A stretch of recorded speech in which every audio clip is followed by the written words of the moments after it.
दोस्तों, आप सभी को मेरा प्यार भरा सलाम। हमें गैरों से कोई शिकायत नहीं, हमें अपनों से ही गिला है। ये बिल्कुल बात सही है। दोस्तों, जिस तरह के हालात मुसलमानों के खिलाफ मीडिया से लेकर बीजेपी के लोग बना रहे हैं, कभी-कभी ऐसा महसूस होता है कि क्या हम उसी भारत में हैं, जिस भारत की लड़ाई अंग्रेजों से हमारे इस देश के उलमाओं ने दी थी। क्या हम उसी भारत में हैं जिस देश में अशफाकुल्लाह खान, ब्रिगेडियर उस्मान ने अपने बलिदान दिए थे? जो लोग ये कहा करते थे कि कांग्रेस, सपा, बसपा और ऐसी पार्टियां जो सत्ता में थी तो जंगल राज था उनके दौर में। क्या आपने कभी इस चीज को महसूस किया है कि जिस तरह के जुल्म जाती भाजपा सरकार में हो रही है, खुलेआम वीडियो बनाकर मारा जा रहा है, मुसलमानों की लिंचिंग हो रही है, क्या कभी सपा, बसपा, कांग्रेस और तमाम पार्टियों की सरकारों में देखा था आपने? जो लोग विकास विकास की बात करते हैं, क्या वो लोग ये बता सकते हैं कि इस भारत में किसी कंपनी को लीज पर एयरपोर्ट से लेकर रेलवे तक कभी बेचा गया था? मसला ये है कि एक माहौल क्रिएट कर दिया गया। पहले मुसलमान को हिंदू से लड़ाया गया, फिर हिंदू में छोटी बिरादरी बड़ी बिरादरी से भिड़ा दिया गया। ये एक सरकार का सिस्टम है कि लड़ाते रहो और राज करते रहो। इसमें कोई छुपी चीज नहीं है। लेकिन जो लोग अपने समाज के थे, जो अपने मुसलमान थे, जो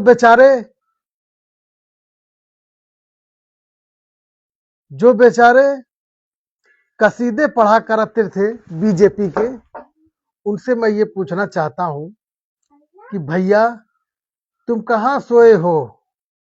वो अल्पसंख्यक की बीजेपी की बड़ी बड़ी पोस्ट लेकर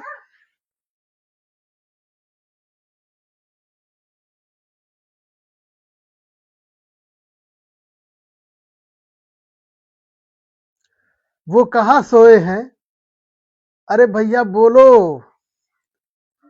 आपकी एक राज्य की सरकार वफ बोर्ड ही खत्म कर रही है।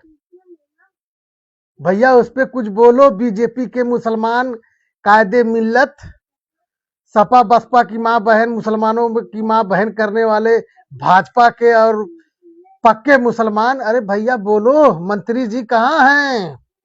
जो मंत्री जी हाथ मरोड़ कर बता रहे थे कि भाजपा सबसे आई है, मुसलमानों का उद्धार हुआ, उद्धार।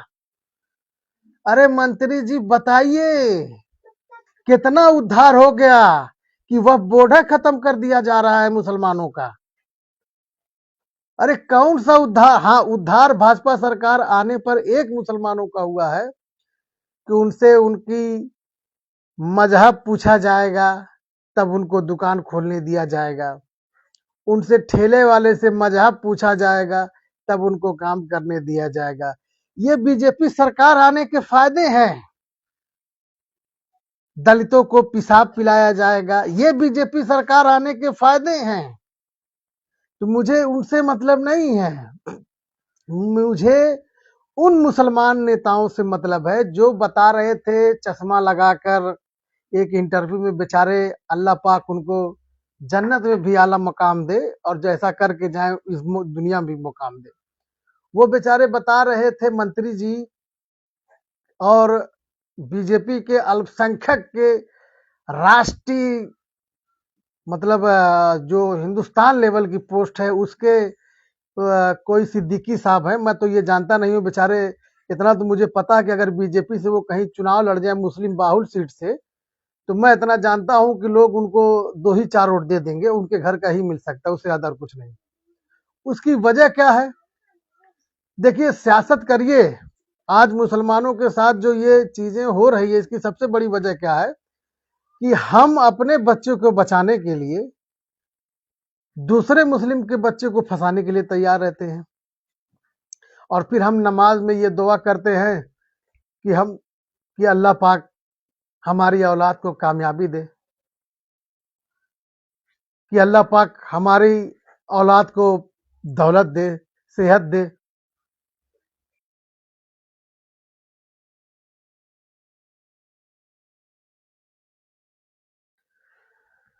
वो बेचारे, जब आप किसी के लिए गड्ढा खोद रहे हैं तो आप ये कैसे कह सकते हैं कि आपकी औलाद उस गड्ढे में नहीं गिरेगी? आप जैसा करके जा रहे हैं, आपके मरने के बाद आपके बच्चों को उसी तरह लोग याद करेंगे। और जो बीजेपी के लोग बैठकर मुस्लिम पद पोस्ट लेकर बड़ा तारीफ बतिया रहे हैं, तो उसकी वजह यह भी है कि जो भी मुसलमान मारे गए हैं मॉब लिंचिंग के नाम पर, जिनके घरों को गिराया गया है मुसलमान के नाम पर, वो उनके रिश्तेदार उनके घर के नहीं थे, इसलिए उनको इस चीज का दर्द नहीं महसूस हुआ। हो सकता है कि उनके परिवार का कोई मरा होता तो वो शायद बीजेपी की पद पोस्ट पे नहीं रहते, वो बेचारे त्याग देते। और सियासत का मतलब ये नहीं था कि हम अपने जमीर को बेच के राजनीति करें। सियासत, इस जमहूरियत, इस लोकतांत्रिक मुल्क में ये अधिकार हमारा था कि हम भी इस देश के बासिंदा हैं तो हमें सियासत करना है इस जमहूरियत के आइन, इस डेमोक्रेसी की वजह से। लेकिन ये हमारा इस्लाम नहीं कहता था कि हम झूठ बोलना शुरू कर दें, लोगों को गुमराह करना शुरू कर दें, जबकि ये कहा गया है कि अगर आपकी कोई एक बात से कोई सामने वाला अगर उस पर अमल कर लिया और वो बात अगर गलत निकली, तो आप ये लिख लीजिए कि वो सारे उसके गुनाह आपको मिलेंगे। तो आप कैसे ये तारीफ करके बीजेपी के मुस्लिम लीडर्स बता रहे हैं कि इस्लाम के मानने वाले गलत हैं, या जो मुसलमान के घर गिराए जा रहे हैं वो बिल्कुल सही है? और मैं उन तमाम लोगों से पूछना चाहता हूं जो अपने आप को सपा बसपा की सरकार में, कांग्रेस की सरकार में पद पोस्ट, विधायक, मंत्री, एमपी बनकर आज भाजपा में बैठकर मुसलमानों के घरों को उजाड़ने की बात करते हैं, मुसलमानों के बच्चों को बर्बाद करने की बात करते हैं। भैया, उस टाइम तुम्हारा जमीर कहाँ था? उस टाइम तुम्हारी इज्जत कहाँ थी? तब यही मुसलमान तुमको जिताकर विधायक और एमपी बना रहा था, तब तो बड़ा अच्छा था। आज भाजपा में तुम चले गए तो मुसलमान बुरा हो गया इस देश का। इस देश नहीं, इस दुनिया से मुस्लिम ता कयामत तक खत्म नहीं हो सकता जब तक कि कयामत ना आए। ये आप लिख लीजिए, नोट कर लीजिए। मुस्लिम समाज का, मुस्लिम लोगों का इतिहास रहा है कि वो हमेशा जुल्म का जवाब मोहब्बत से देते हैं और सब्र से देते हैं। आपके मक्कार पने से, आपके ये झूठे प्रोपगंडे से इस देश का मुसलमान डरने वाला नहीं है, ना घबराने वाला है। हाँ, आपके पास सरकार है, आपके पास सत्ता है, आपके पास ताकत है, आप मुसलमानों को घर को गिराते रहिए, आप मुसलमानों को बर्बाद करते रहिए, आप मुसलमानों को मारते रहिए, ये आपके पास अधिकार है। लेकिन हमेशा इस चीज को अपने दिल में बैठा कर रखिए कि इस दुनिया को चलाने वाला, चाहे वो आप भगवान कहिए चाहे हम अल्लाह करें, वो ऊपर बैठा हुआ है। आज जो लोग, ये भाजपा के लोग नारा दे रहे थे कि हिंदू हिंदू भाई भाई, एक यूजीसी बिल आया कि तमाम पिछड़े ओबीसी को समानता का अधिकार मिलना चाहिए। सबसे ज्यादा विरोध वही लोग करने लगे जो हिंदू हिंदू भाई भाई कहते थे। अब ये सोचना उन तमाम एससी एसटी ओबीसी लोगों का है कि ये आपके हितैषी थे या सिर्फ आपके वोट लेने के लिए मुसलमानों के खिलाफ आपको वर्गलाकर वोट लेकर अब सत्ता बनाकर आपके साथ ये हाल कर रहे हैं। हमें उससे एतराज नहीं है। उसकी वजह यह है कि जब हम मारे जा रहे थे, जब हम काटे जा रहे थे, जब हमारे घर उजड़ रहे थे, तो आप भी खामोश थे। इस देश में जब आया सीए एनआरसी का मुद्दा, इस देश में जब आया वक्फ बोर्ड का मुद्दा, तो बहुत से ऐसे लोग थे जो बेचारे समर्थन में नारे लगा रहे थे कि बस बहुत अच्छा बिल है, इस देश के लिए बड़ा अच्छा बिल आया है, सीएनआरसी में ये कर देंगे और वक्फ बोर्ड में सरकार की संपत्ति ऐसे ऐसे सरकार संपत्ति ऐसे ले लेंगे। उसका परिणाम क्या हुआ? वो एक शेर जो कहा गया था कि लगेगी आग तो जद में आएंगे कई घर, यहां खाली मेरा मकान थोड़ी है। वही सेम हुआ कि भोपाल, एक मैं न्यूज देख रहा था कि भोपाल की एक क्रिश्चियन की जमीन जिसकी कीमत 400 कुछ करोड़ों की थी, उसको वहां के मजिस्ट्रेट ने कह दिया ये सरकारी है। वो कोर्ट तक चले गए तो कोर्ट ने उनको ये जवाब दिया कि भाई आप क्यों परेशान हैं? जब वक्फ कानून बन रहा था तब आप ही जैसे लोग कह रहे थे कि very good, I like it, I support you, बड़ा अच्छा काम है देश हित के लिए। तो भाई ये भी तो देशी हित के लिए काम है।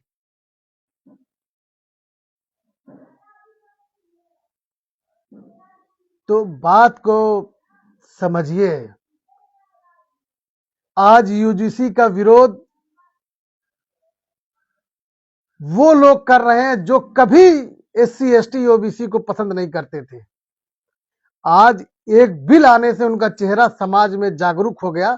मुस्लिम समाज एक ऐसा था जिसको कभी एससी एसटी ओबीसी के पूर्वजों ने ये नारा दिया था कि दलित मुसलमान करो विचार, कब तक सहोगे अत्याचार।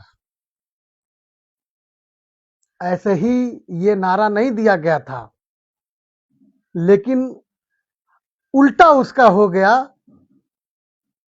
कि चुनाव आएगा, हम जीतेंगे तो मुसलमान इस देश से चला जाएगा, तुम उनका घर ले लेना, प्रॉपर्टी ले लेना, जमीन ले लेना, गाड़ी ले लेना, तुम हमें वोट दो, हमारी सरकार बनाओ। लोग उस अंधेधुन आंधी तूफान में बह गए। लोगों ने वोट देके सरकार बना दिया। जरा उठ कर देखिए सरकार ने आपके साथ क्या किया। इसी यूजीसी बिल के ऊपर मैं एक वीडियो देख रहा था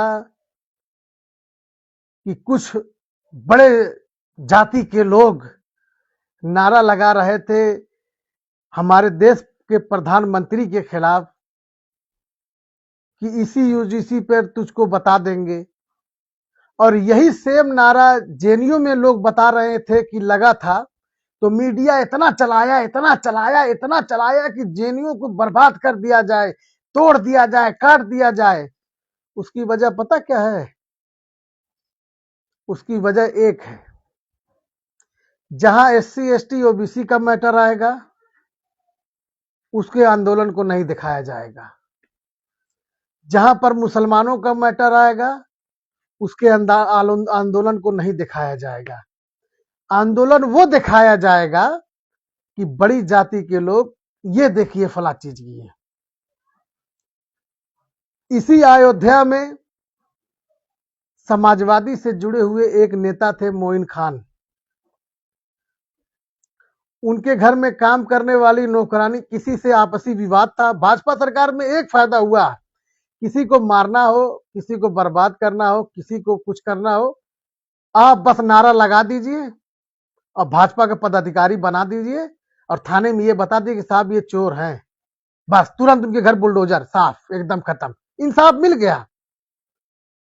और जब यही काम सपा बसपा की सरकार में हो रहा था, कह देखा बड़ा जुल्म करत थे, बड़ा मारत थे हो। ये फर्क देखिए, उसकी वजह क्या है कि जो मीडिया है, जो लोगों के जहन में जहर भरने का काम करता है, वो सारे बड़ी बिरादरी के लोगों का ही है। वो सारे आप पता करिए कि वो जितनी भी कंपनियां हैं या जितने भी लोग हैं,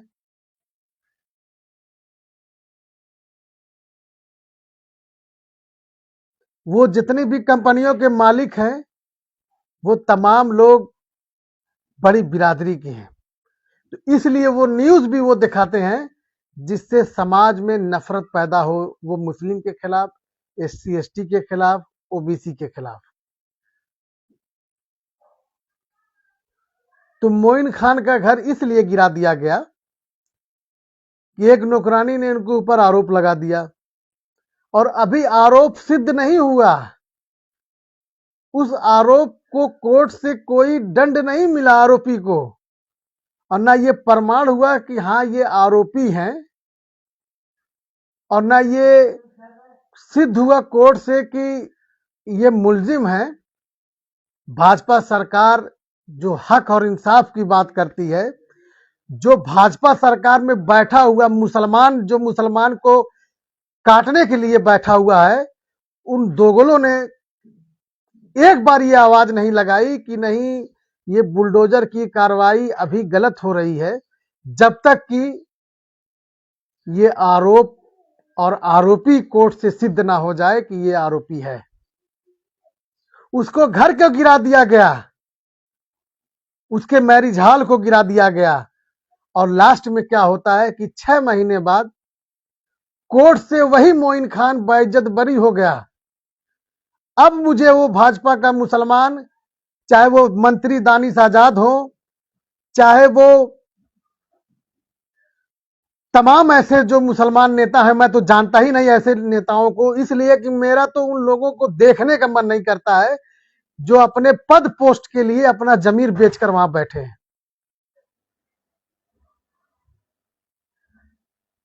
उस मोइन खान को कोर्ट ने बरी कर दिया।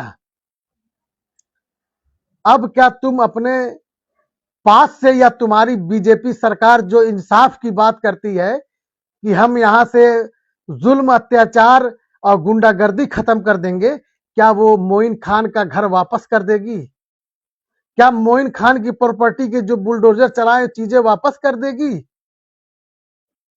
कभी नहीं कर सकती है। इसलिए नहीं कर सकती है क्योंकि सरकार का एक ही मुद्दा है कि मुस्लिम को मुस्लिम से भिड़ाओ, फिर कहीं बड़ा आंदोलन अगर हो, वहां बैकवर्ड SC ST हिंदू समाज को आगे करके मुस्लिमों से लड़ा दो। गांव में वोट देने के लिए मुसलमान रोकता था SC ST OBC को, कोई जाकर सर्वे करके पता कर ले।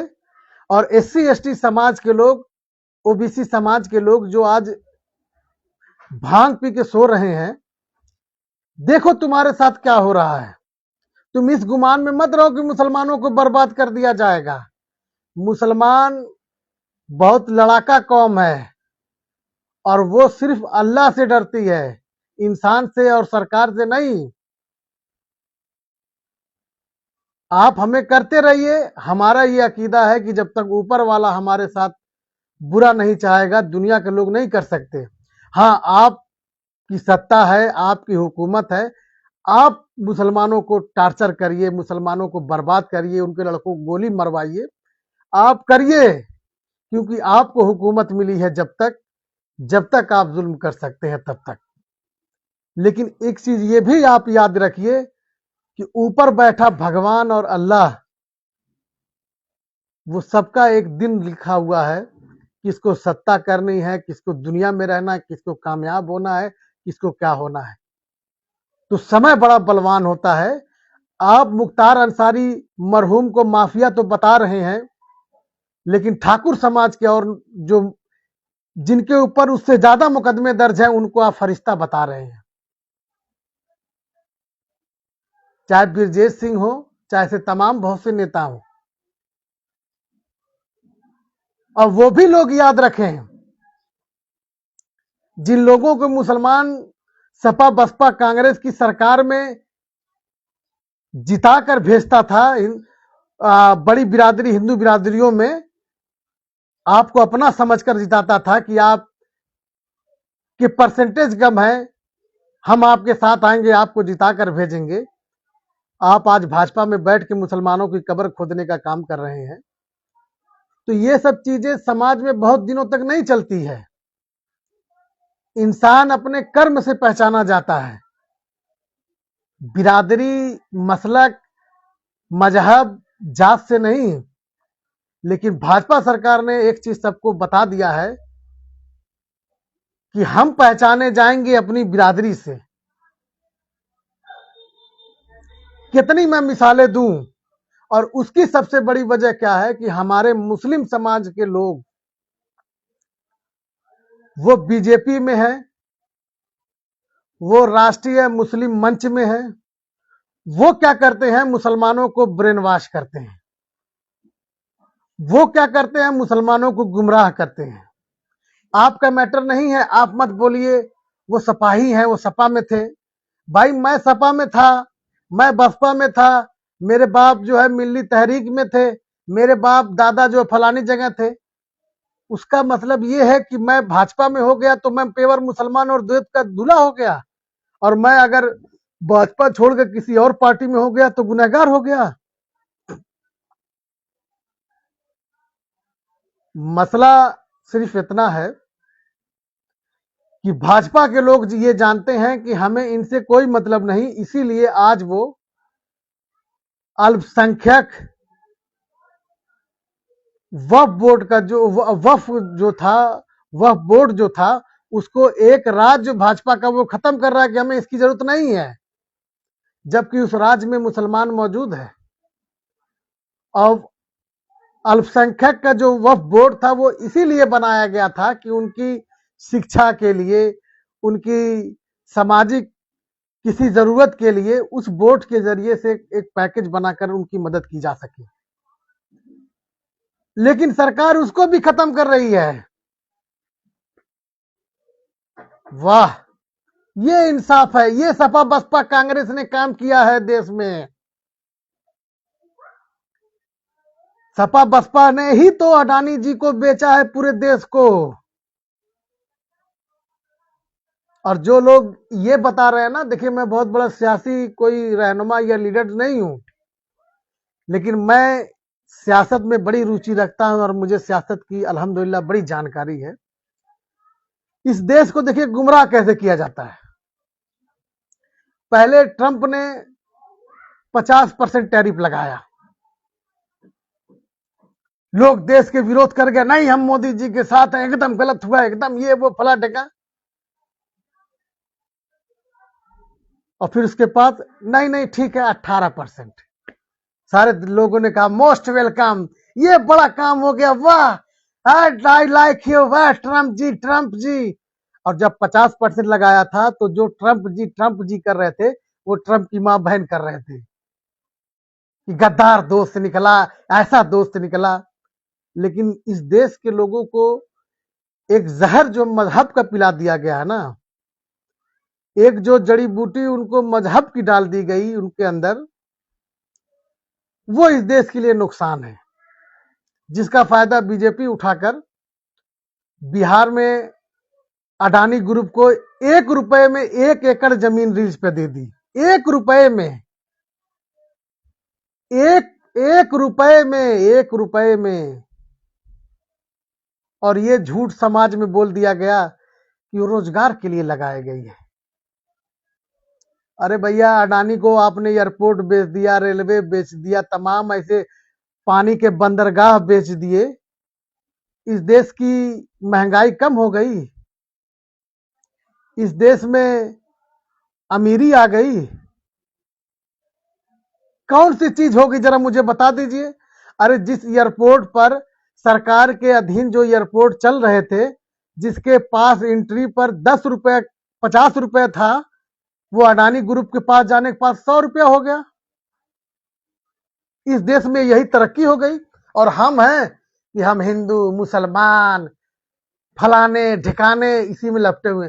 भाई मैं कह रहा जो लोग बीजेपी को वोट दिए हैं, जो लोग बीजेपी में हैं, अगर उनको बीजेपी सरकार आने पर अगर उनको पेट्रोल 50 रुपए में मिल रहा है और सपा कांग्रेस के तमाम लोगों को अगर पेट्रोल 100 रुपए में मिल रहा है, तब मैं जानूं कि भाई बड़ा अच्छा काम है।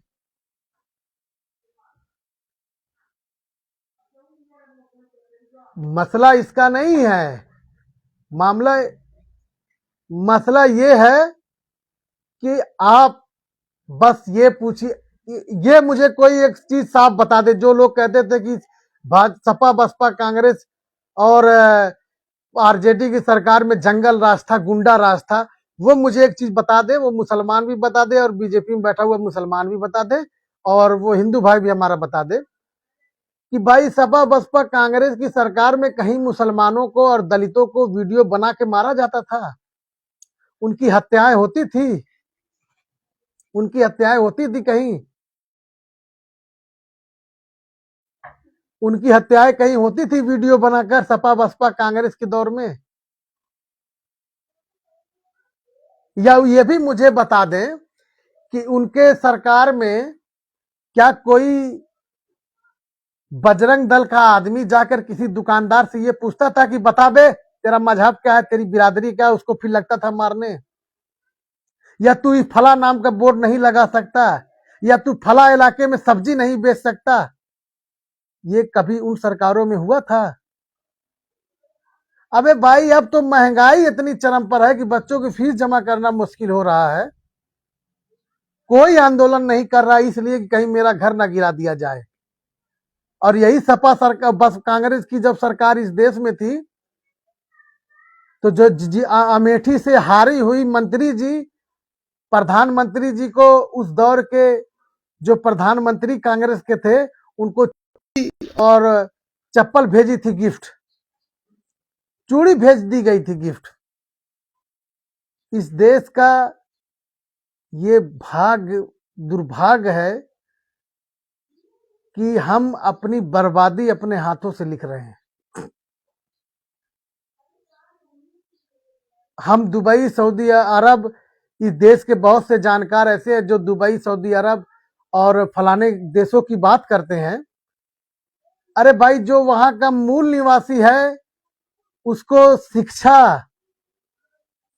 स्वास्थ्य गवर्नमेंट ने फ्री कर रखा है,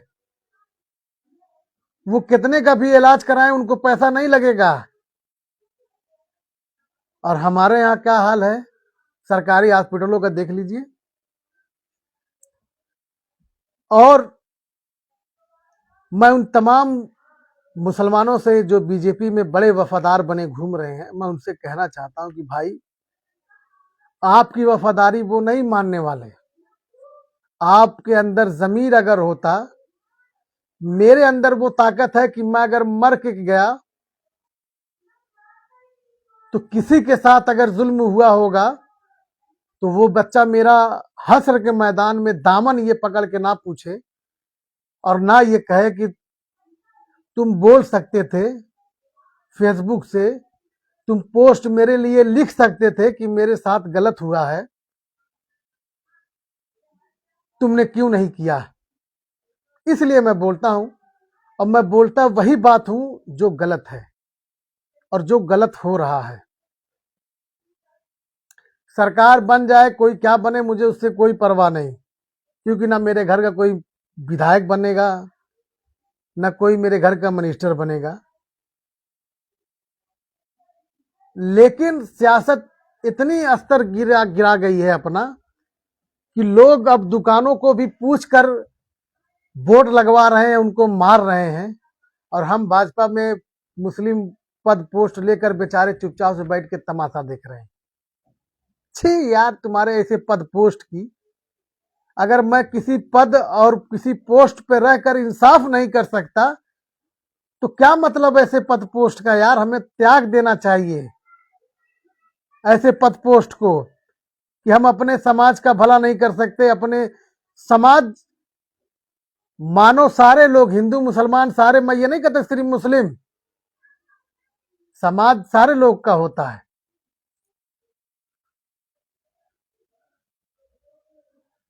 तो उसकी वजह सिर्फ इतनी है कि हमें दबा के रखा गया है।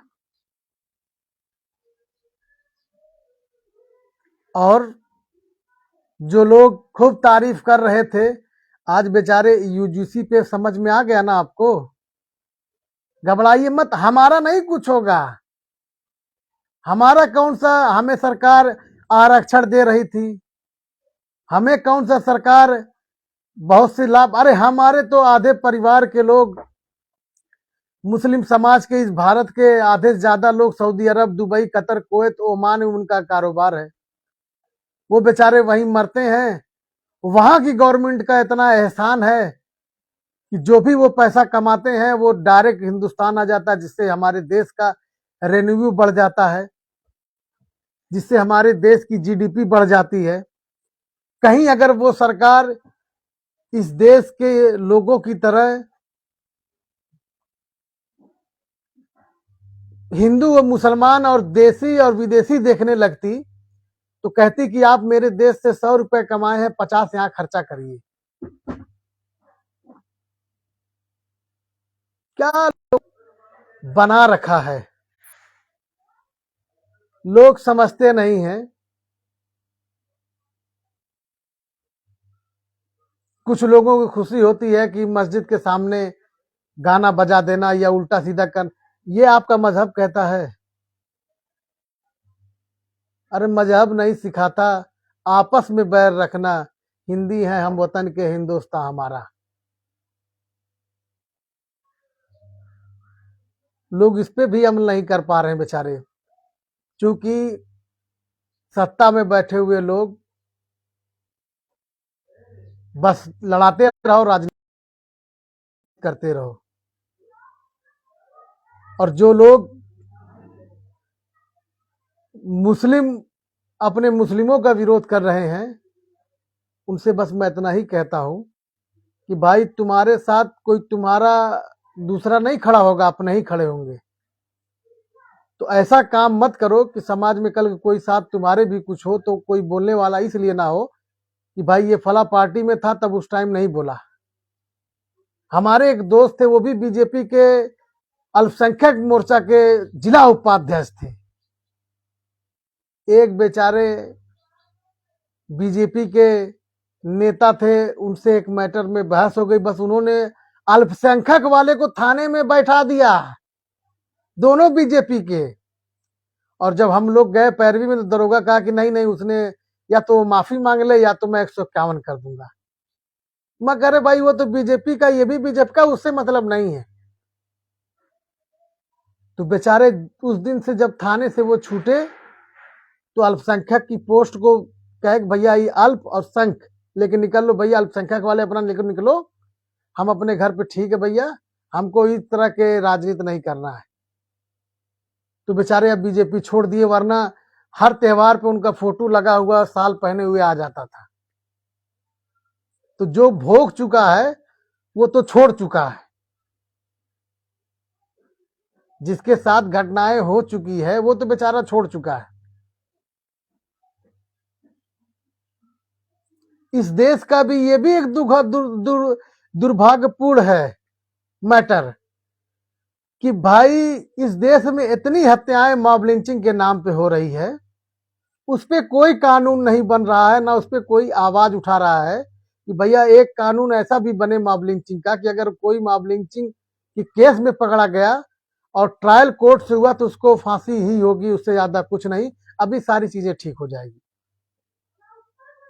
मैं एक टीवी डिबेट देख रहा था, एक मुस्लिम जो कभी कांग्रेस में था, पतन कौन चूने वाला करके है, मैं देखिए ज्यादा मैं इतना वो नहीं, मैं जहां का हूं वहीं की राजनीति का बड़ा वो करता हूं। एक कोई चूने वाला करके था, पहले वो कांग्रेस में खूने वाला था, अब वहां चला गया बीजेपी में तो चूने वाला हो गया है। वो बता रहा है कि मुसलमान गद्दार है। अबे दोगलों नीचों, मुसलमान मारे गए तो तुम क्यों नहीं बोले कि गलत हो रहा, उनको मारा गया नाम पूछकर? तो ऐसे भी मुसलमान हैं। वो बिल्कुल सही बात है कि घर को ही आग लग गई घर के चिराग से। ये ही लोग थे जो हमें अपने भाई को बर्बाद होते हुए देखकर बड़ा हंस रहे थे। जब इनका नंबर आया तो फट के हाथ में आ गई, कहे कि बड़ी गलती हो गई। ऐसे वो एक आदमी नहीं है चुने वाला, चुने वाले जैसे बहुत से लोग बीजेपी में बैठे हुए हैं मुस्लिम, जिनकी औकात औकात दो कौड़ी की। आज एक मंत्री अल्पसंख्यक बोर्ड उत्तर प्रदेश के हैं, घूम रहे हैं, उनको ये नहीं पता वो बीजेपी है।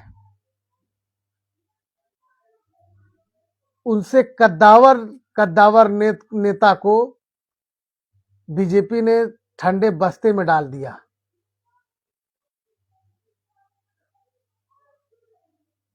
कोई दिल्ली से उठाकर उत्तर प्रदेश और बिहार तक देख ले उन मुस्लिम नेताओं का, जिनका एक दौर में नाम हुआ करता था, वो बेचारे ठंडे बस्ते में हैं। तो आप कितने दिन की मूली हैं?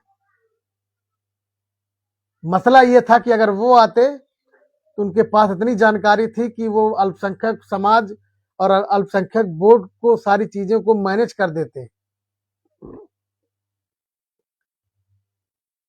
मिसाल के तौर पर यह है कि एक इंसान को बार बार एक ही रोड को रिपेयर करने के दिया जाता है, वो भी आधा। अगर एक ही इंसान को पूरा रोड बनाने के लिए दिया जाएगा तो रास्ता पूरा बराबर बन जाएगा। लेकिन जब बार बार रोड बनाने वाले को बदला जाएगा तो रास्ता आधा ही बन पाएगा, पूरा जाते जाते उसको हटा दिया जाएगा। वही सेम काम माइनॉरिटी के तमाम उन नेताओं के साथ बीजेपी में हो रहा है। और ये कोई वाहवाही या खुश होने वाली बात नहीं है उन लोगों के लिए जो लोग ये समझते हैं कि कभी बीजेपी इस देश से जाएगी नहीं या इस प्रदेश से जाएगी नहीं। यूजीसी वाले मुद्दे पे तमाम एससी एसटी ओबीसी को ये समझ में आ गया कि हमारा विरोधी कौन है, हमारा हितैषी कौन है। मुस्लिम समाज न कभी किसी हिंदू भाई का विरोधी था, ना कोई दलित का विरोधी था, ना ही किसी ओबीसी का विरोधी था। हर समाज में अच्छे भी लोग हैं, हर समाज में बुरे भी लोग हैं। अच्छे लोगों के साथ ये हुआ कि मोहम्मद दीपक कुमार के साथ पुलिस ने मुकदमा लिख दिया और जो उनके घर पर चढ़कर आए थे, जिनका फोटो नाम सब कुछ वीडियो में है, उनको इस देश में आजाद छोड़ दिया गया। आप सोच सकते हैं कि इंसाफ किसको मिल सकता है और इंसाफ किसके साथ हो रहा है। तो मारते रहिए मुसलमान को जब तक बीजेपी सरकार आप लोगों की है। इस देश के मुसलमान को आप लोग मारते रहिए, कभी धर्म के नाम पर, कभी मस्जिद के नाम पर, कभी दुकान के नाम पर, कभी सब्जी बेचने वालों के नाम पर, जब तक कि आपको दिल को सुकून ना मिल जाए। क्योंकि भाई आपके आसाम के चीफ मिनिस्टर ने तो ये बात कही कि मुसलमान मियाँ भाई को इतना टॉर्चर करो, इतना टॉर्चर करो कि वो पागल हो जाए। तो करते रहिए आप लोग भी, जैसी आपकी इच्छा। भाई हम लोग तो इस बात को ये समझते हैं कि हमें इंसाफ इस देश में नहीं मिलने वाला। इस देश का मतलब इस सरकार में अगर इंसाफ मिलता तो मैं ये कहता हूं कि जिस तरह के चीजें मोइन खान अयोध्या में उनका घर गिराकर, उनके मैरिज हॉल को गिराकर कार्रवाई हुई और कोर्ट से उनको बरी कर दिया गया, तो सरकार उनको बनवा कर दे दे। और जो गिराने वाले अधिकारी थे, एसओचओ थे, एसपी थे उस दौर के, उनके खिलाफ मुकदमा लिख दे, तो मैं जानूं कि ये इंसाफ यहां पर हमें भी मिलता है। ऐसी तमाम घटनाएं हैं, मैं कितनी घटनाओं का जिक्र करूंगा, लेकिन जो चीज थी वो मैं आपके सामने बताया और रखा। और बस मैं इतना अपने मुस्लिम भाइयों से कहना चाहता हूं कि आपसी इख्तलाफात हर जगह यूज मत करिए, सियासत को सियासत की तरह करने दीजिए। और वक्त आपने सारे देख रखे हैं, सीए एनआरसी हुआ, चाहे वक्फ बोर्ड का मैटर हुआ, चाहे वो बीजेपी में हो, चाहे वो सपा में हो, चाहे कांग्रेस में हो, चाहे किसी पार्टी का मुसलमान हो, मसले सबके थे। सिर्फ एक पार्टी के या बीजेपी में रहने वाले मुसलमान के मसले वो नहीं थे, उनके भी मसले वो थे। और आप ऐसा काम मत करके जाइए कि आपके जाने के बाद या आपकी सरकार जाने के बाद मुस्लिम समाज में आपको लोग गाली देकर बात करें कि ये लोग उसी दौर के वो थे कि जिनके रहते हुए हमारे साथ इस तरह की चीजें हुई। बस इतना आप याद रखिए। और समय बड़ा बलवान होता है और चक्र जो है वो घूमता जरूर है, वक्त सबका आता जरूर है। तो अपने मुस्लिम भाइयों का विरोध खुले मंच से या फालतू में सोशल मीडिया के मंच से या फालतू में हर जगह मत करिए। मैं भी जाता हूँ, मेरे भी रिश्तेदार हैं, वो डीएसपी हैं, मेरे दोस्त हैं, मेरी अपने बिरादरी के हैं, मेरे अपने समाज के हैं, मेरे तमाम ऐसे बहुत से लोग जानने वाले जो पुलिस में हर वर्ग में हैं। तो मुझे एक चीज की हैरत तकलीफ ये हो जाती है कि मैं जब कभी किसी थाने पे मैटर पे जाता हूँ तो या तो कोई बहुत ऐसा मैटर होता तभी मैं जाता हूँ, वरना मैं जाता नहीं। लेकिन जब मैं वहां जाता हूँ तो मुझे ये सुनने में जरूर आता है कि प्रधान जी आपकी बुराई फला मुसलमान आप कर रहा था कि उसकी क्या औकात क्या हैसियत है। तो मैंने कहा कि भाई असल बात वो जो मेरी बुराई मुसलमान कर रहा था वो मेरी औकात की हैसियत की बात कर रहा था। उसको तकलीफ ये है कि कैसे मेरा मान सम्मान हर जगह बना हुआ है। और वो इतना बड़ा बेवकूफ़ है। ये इस्लाम कहता है कि वह तो इज़्ज़ो मंतशा व तो ज़िल्लो मंतशा, इज्जत और जिल्लत का मालिक अल्लाह है। और वो क्या मेरी बिरादरी और क्या मेरे मसलक की बात या मजहब की बात करेगा और क्या मेरी खानदान की बात करेगा। मेरे परिवार में तमाम ऐसे लोग जो गवर्नमेंट जॉब में है, बड़ी बड़ी पोस्टों पे हैं, उसकी नस्लों में नहीं हो पाएंगे। लेकिन विरोध आप सही गलत चीज का करिए, मेरी सही चीज का मत करिए। तो वो सिपाही या वो जो तमाम ऐसे अधिकारी मुझसे कहते हैं कि ये मुस्लिमों में खास तौर पे हम देख रहे हैं कि वो एक दूसरे की विरोध में हमेशा इस तरह की चीजें करते हैं। तो भाई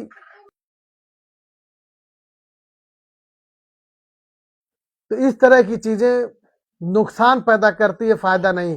मेरा अगर मान सम्मान रहेगा या किसी भी मुस्लिम भाई का मान सम्मान उस जगह रहेगा तो काम आप ही के आएंगे, गरीब मजलूम के ही आएंगे, चाहे वो किसी समाज का हो। इंसान को खुशी होनी चाहिए कि कम से कम उसके अपने लोगों की पहचान या पकड़ फला जगह है, तकलीफ नहीं होनी चाहिए।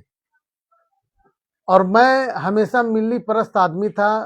मैं ये नहीं कि मैं सपा में बैठे हुए मुस्लिम विधायक या नेता या भाजपा में बैठे हुए सबको माँ बहन गाली दूं, मैं ये नहीं कर सकता हूं।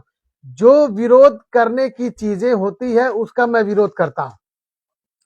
एमआईएम के लोग बात कर रहे थे, मैं जाकर शौकत भाई से मिला, मेरे भैया का इंतकाल हुआ, वो मिले, चीजें ठीक है। देखिए दुश्मनी सियासी थी, जाति दुश्मनी तो थी नहीं। मेरी बहन ना मैं भगा के ले गया था, ना उनके घर में चोरी मैं करके आया था। तो भाई ना वो मेरा कुछ जाति बिगाड़े थे, ना मैंने उनका कुछ बिगाड़ा था। मेरे साथ ट्रेजरी हुई, मेरे साथ हादसे हुए। तो भाई वो मेरे यहाँ आए, भाई मेरी उनसे मुलाकात हुई, मेरी उनकी बात हुई।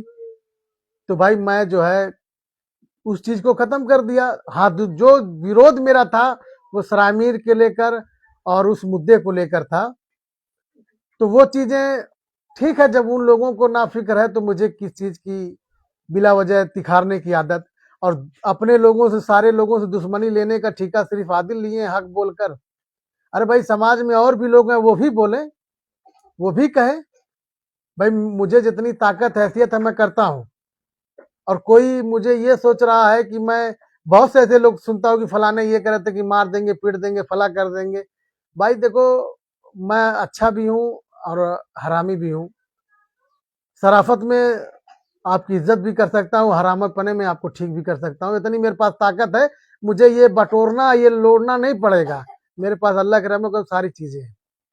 मैं सियासत या लोगों की मदद अपनी खुशी, अपनी खिदमत के लिए करता हूँ। मुझे किसी चीज की लालच नहीं है, क्योंकि मैं चीजों को बहुत पास से देखा कि जब मैं इतना लड़ना भिड़ने वाला इंसान, जब मैं चुनाव लड़ा तो लोग मुझे बिरादरी और मसलक के नाम पर हरा दिए गए। वो भी कोई हिंदू भाई नहीं मेरे साथ किया था, वो भी मुसलमान किया था। वो मुसलमान मेरे साथ किया था जो आज मस्जिद में 5 टाइम की नमाज सजदा अल्लाह पाक के सामने मारते हैं। वो ये नहीं सोच पा रहे हैं कि मरकर उनको जाना ऊपर, उसका हिसाब देना है। आप ये मत समझिए कि आप सजदा मार रहे हैं तो आपको इस चीज का हिसाब नहीं देना, हिसाब उसका देना पड़ेगा, जब तक कि जिसके साथ आपने नहीं किया वो माफ ना कर दे। कोई इस गुमान में मत रहे कि वो उम्रा कर लेगा, हज कर लेगा, सारे जुल्म और वो करके तो अल्लाह माफ कर देगा, ऐसा नहीं है। इसी को कहते हैं हुकूकुल इबाद, इसी को कहते हैं हुकूकुल इबाद, किसी का हक मारना। और हक मारना ये नहीं कि किसी की जमीन पे कब्जा कर लेना, किसी के खिलाफ गलत प्रोपेगेंडा पैदा करना, किसी के खिलाफ खड़े होकर उसको हरवा देना बैकडोर से, किसी के जात बिरादरी को लेकर बोलना, ये इस्लाम। अब मैं तो यूजीसी पे बड़ा खुश था कि चलिए मुस्लिम समाज में जो ओबीसी तबके के लोग हैं उनको तो बड़ा फायदा होगा भैया, अब भाई उनको भी कोई कुछ बोलेगा तो तुरंत काम हो जाएगा। लेकिन ठीक है, चलिए ये तो सुप्रीम कोर्ट का मामला है और तमाम ऐसे नेता हैं जो उसकी लड़ाई लड़ रहे हैं। लेकिन मैं कल रात जब ओवैसी साहब का बयान सुना तो मुझे इस चीज की बड़ी तेज वो नॉलेज हुई कि यार ये बात एकदम सही है। इस देश में कौन सी ऐसी न्यूज चले जिससे देश में माहौल खराब हो, वो न्यूज चैनल वाले तय करते हैं। और वो तय इसलिए करते हैं क्योंकि वो सारे न्यूज चैनल बड़े बिरादरी के लोगों के हैं, इसीलिए वो माहौल मुसलमानों के खिलाफ हमेशा बनाते हैं। तो खैर अल्लाह मालिक, बस दुआओं में याद रखिएगा, मेरा सपोर्ट करते रहिएगा, इंशाल्लाह फिर मिलता हूँ।